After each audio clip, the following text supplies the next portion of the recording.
Hundreds of people claimed to have seen, eaten with, spoken with, and walked with the resurrected Christ for a period of 40 days.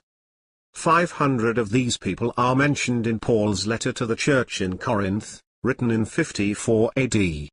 21 years after the resurrection, what gives a special authority to the list of witnesses, as historical evidence, is the reference to most of the 500 brethren being still alive. St. Paul says in effect, "If you do not believe me, you can ask them." Such a statement in an admittedly genuine letter written within 30 years of the event, is almost as strong evidence as one could hope to get for something that happened nearly 2,000 years ago. William Lilly, author of An Introduction to Ethics, The Empty Tomb and the Resurrection. The disciples returned insisting they were witnesses to the resurrected Christ. Initially, the disciples denied any relation to Jesus and fled for their lives. However, for some mysterious reason, fear of death no longer inhibited them. They returned insisting they witnessed the resurrection of Christ. All of them were tortured and or killed for their stubborn insistence. We do not read in the first testimonies of the resurrection, of an apocalyptic spectacle, exorbitant sensations, or of the transforming impact of a cosmic event. According to all New Testament reports, no human eye saw the resurrection itself, no human being was present, and none of the disciples asserted to have apprehended, let alone understood, its manner and nature. How easy it would have been for them, or their immediate successors, to supplement this scandalous hole in the concatenation of events by fanciful embellishments.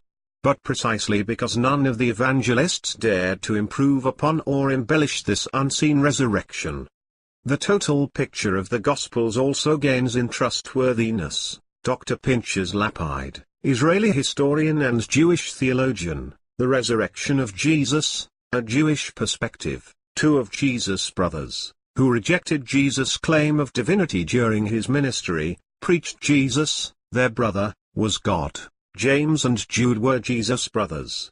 During Jesus' ministry, James and Jude were said to be embarrassed by their brother's claim of divinity. However, following the resurrection, both men were executed because they refused to deny their brother's resurrection. James was stoned to death illegally by the Sanhedrin sometime after AD 60 for his faith in Christ. Josephus, Jewish and Roman historian, written circa 94 AD. Most of these people were willing to be tortured and killed before they denied the resurrection. No person gained anything by claiming they saw the resurrected Christ. Certainly, the disciples had no incentive to make such a claim. Unless of course, they believed it to be true, while most people can only have faith that their beliefs are true. The disciples were in a position to know, without a doubt, whether or not Jesus had risen from the dead. Lee Strobel, former journalist for Chicago Tribune. The Case for Christ. None of these facts are seriously debated or contested within the academic community. Now that we have common ground with Christians and non-Christians, what are the possible explanations?